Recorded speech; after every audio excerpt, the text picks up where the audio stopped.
You know those sci-fi movies with robots that walk, talk, and work just like us? Well, that's not really science fiction anymore. It's happening. Right now. The age of the humanoid robot isn't some far-off dream. It's here. And honestly, it's moving way faster than almost anyone thought possible. Okay, let's just dive right into this revolution and figure out what it means for all of us.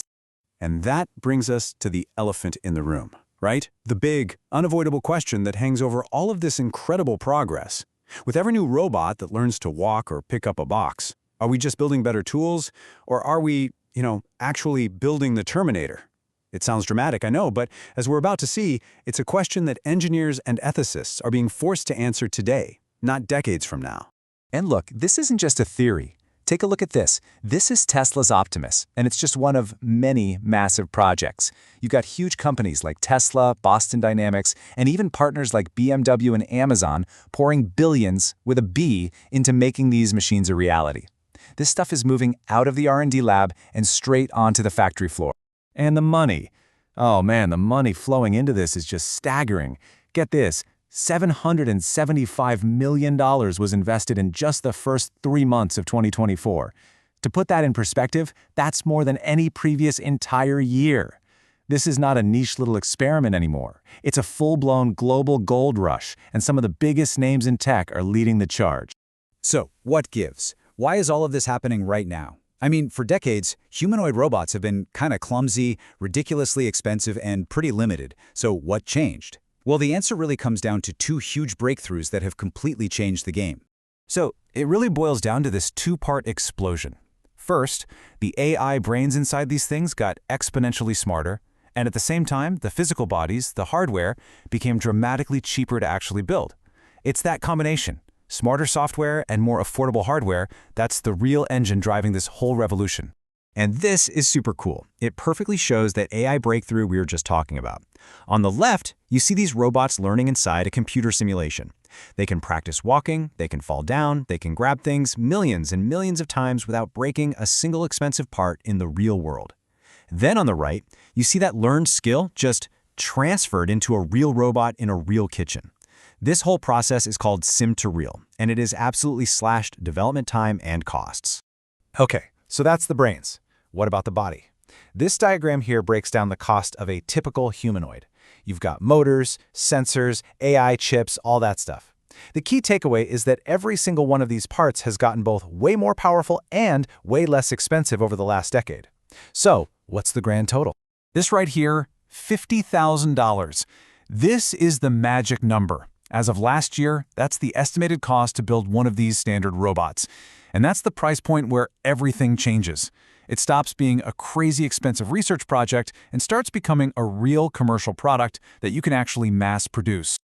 Okay, so you've got smarter brains, cheaper bodies. Where do you put them to work first? Well, the first big proving ground for these new robots is in the world of work, specifically in our factories and warehouses. And just to be super clear, we are not talking about some far-off future plan. These are pilot programs that are active right now. Figure AI's robot is already on the assembly line at a BMW plant. The robot from Agility Robotics, Digit, is moving boxes around in Amazon fulfillment centers. And of course, Tesla is planning to roll out Optimus in its own factories.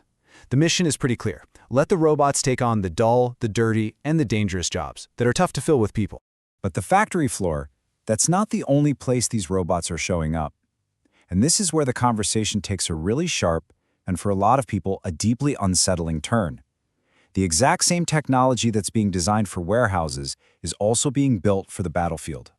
This quote says it all. It comes directly from the CEO of a robotics startup called Foundation. First body in and deadly. Yeah, there's not a lot of room for interpretation there, is there? This is a machine being explicitly designed for combat. So the company, Foundation, has this goal of building 50,000 of their Phantom robots by 2027. And here's the really crucial part that makes this so different. It's dual-use design. The very same machine that's intended to move packages in a warehouse is also being engineered for military action. That line between a helpful factory tool and a weapon of war is suddenly getting very, very blurry. And this just forces us to face a massive moral question. Right now, the technology to create autonomous killer robots isn't science fiction anymore. It's here. So now we have to decide if we should ever use it.